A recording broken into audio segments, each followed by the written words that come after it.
What promised to be a legendary union between the most successful driver of the modern era and the most historic team in Formula One has turned into a technical drama that threatens to derail Ferrari's redemption in 2025.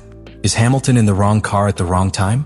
When Lewis Hamilton's arrival at Ferrari was announced, it not only shook the paddock but resonated like an earthquake in the very heart of motorsport. It was the alliance many dreamed of but few believed possible.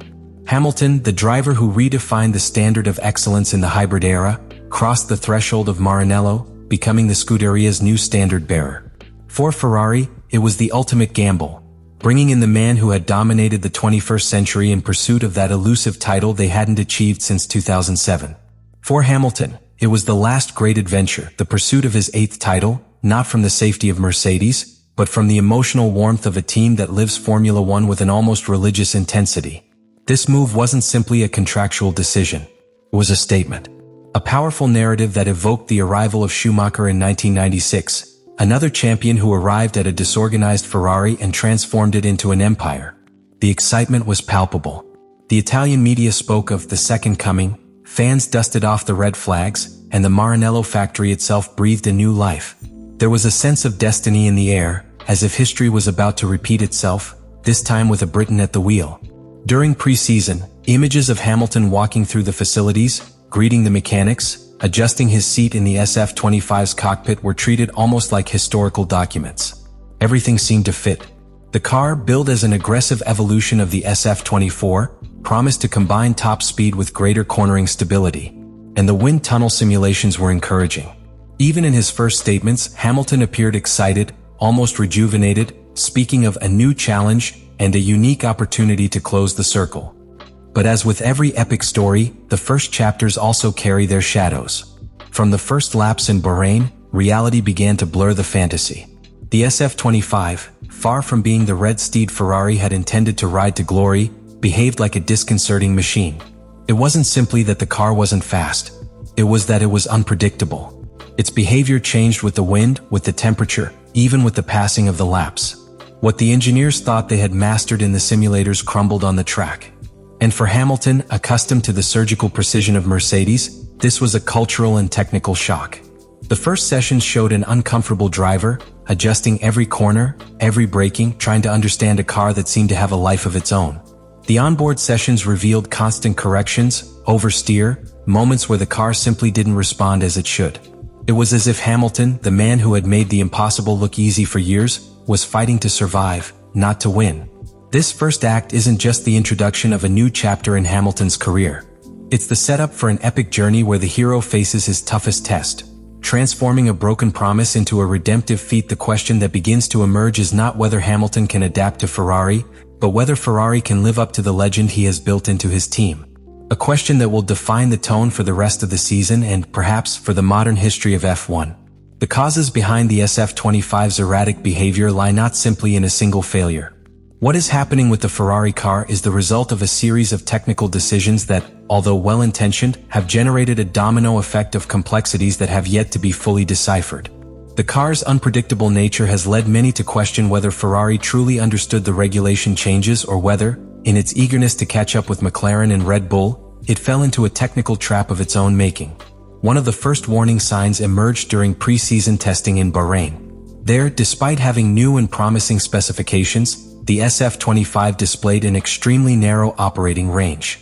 The car seemed to perform well only under very specific conditions: ideal track temperature, absence of crosswinds, and a very specific fuel load. Any alteration to these parameters and the car would completely lose its balance. Simulations failed to replicate what was happening on the track. This is no small feat in modern F1. The correlation between the simulator and reality is critical.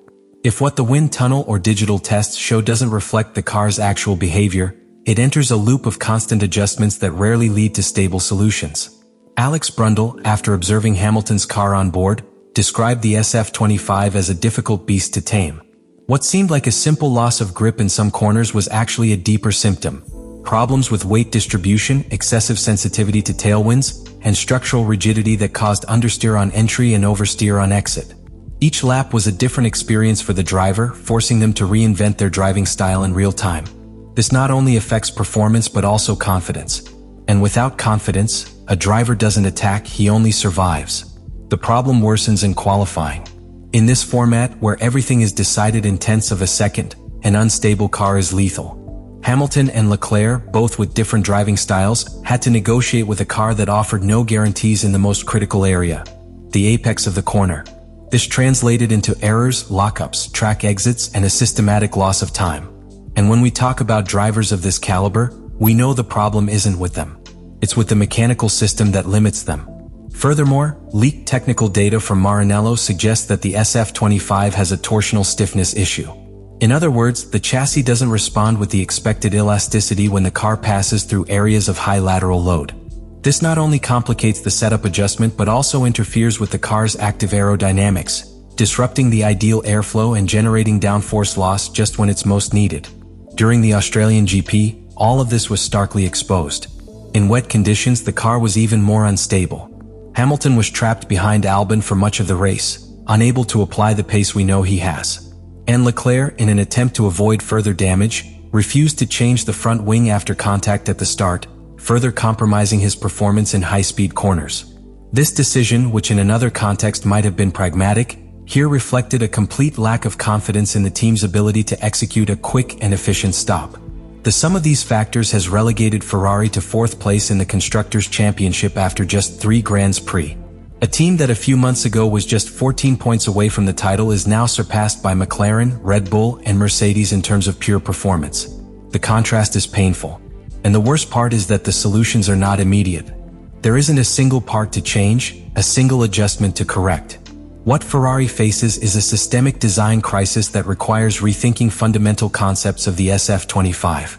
This diagnosis, while severe, is not a definitive sentence. But it is a clear warning.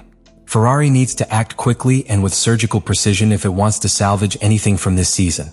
Otherwise, the rebellious car could become a symbol of a missed opportunity, and what began as an era of hope with Hamilton would fade into the echo of a car that never lived up to its promise.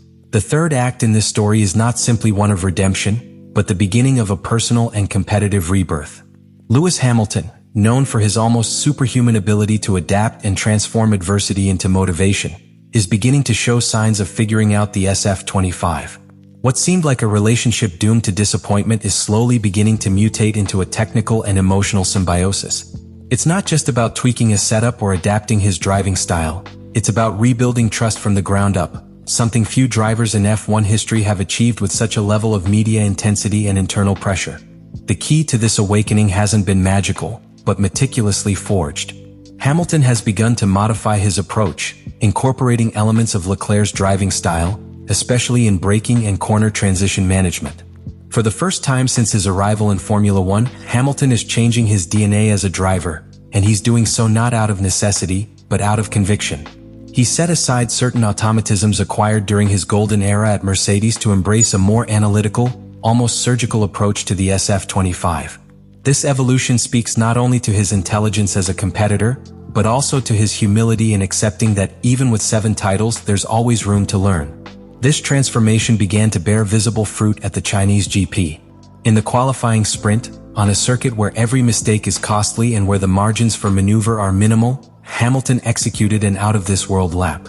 In tense conditions, with only 1 attempt available and no room for adjustments during the session, the Briton managed to place the SF-25 at the top of the grid, overtaking cars that, on paper, were superior in pure pace. That lap wasn't just technical, it was emotional. An affirmation of power, of belonging. That he's not just here to complete laps, but to win them. Beyond the results, there's something intangible but evident. Hamilton has regained his smile. That mix of focus and enjoyment that only appears when a driver feels in control, not of the car, but of his destiny. His body language has changed.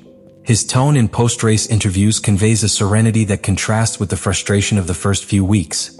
This doesn't mean all the problems are resolved, but it does mean that Hamilton has found a way through the chaos. A path he's determined to follow, no matter the cost. The impact of this resurgence goes beyond the Ferrari garage. In the paddock, the gaze toward Maranello has once again become filled with respect. Adversarial engineers no longer see a faltering Ferrari, but a potentially dangerous one, led by a man who knows exactly how to win titles, even when the odds are stacked against him. And for his closest rivals, this evolution represents a latent threat. Because if Hamilton manages to translate this improvement into consistent results, It could completely alter the balance of the championship.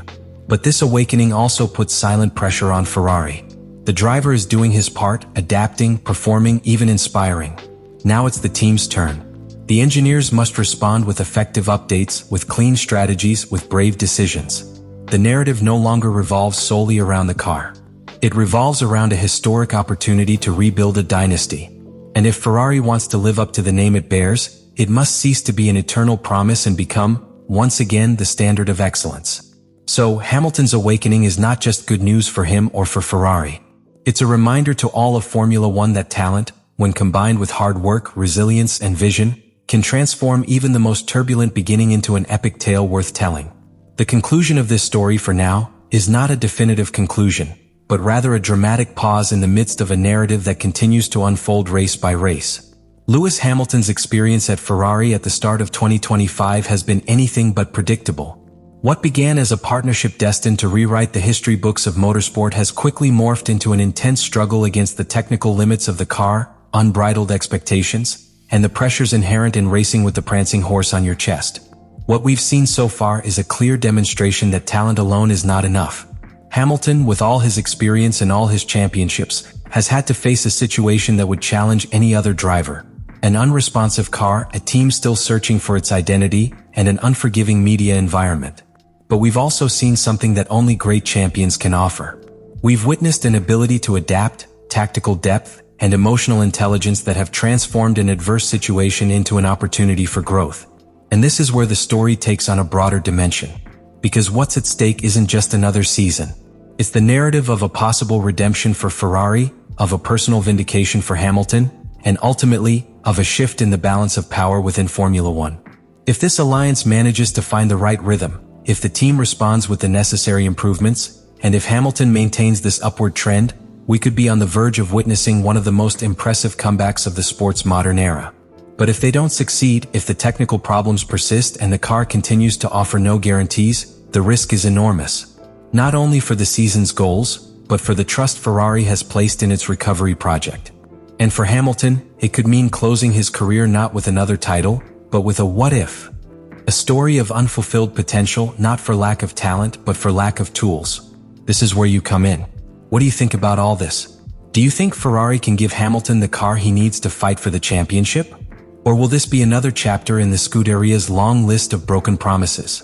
Leave your opinion in the comments. We want to know what you think about the development of the SF-25, the technical work the team needs, and above all, if Hamilton can still turn this story around.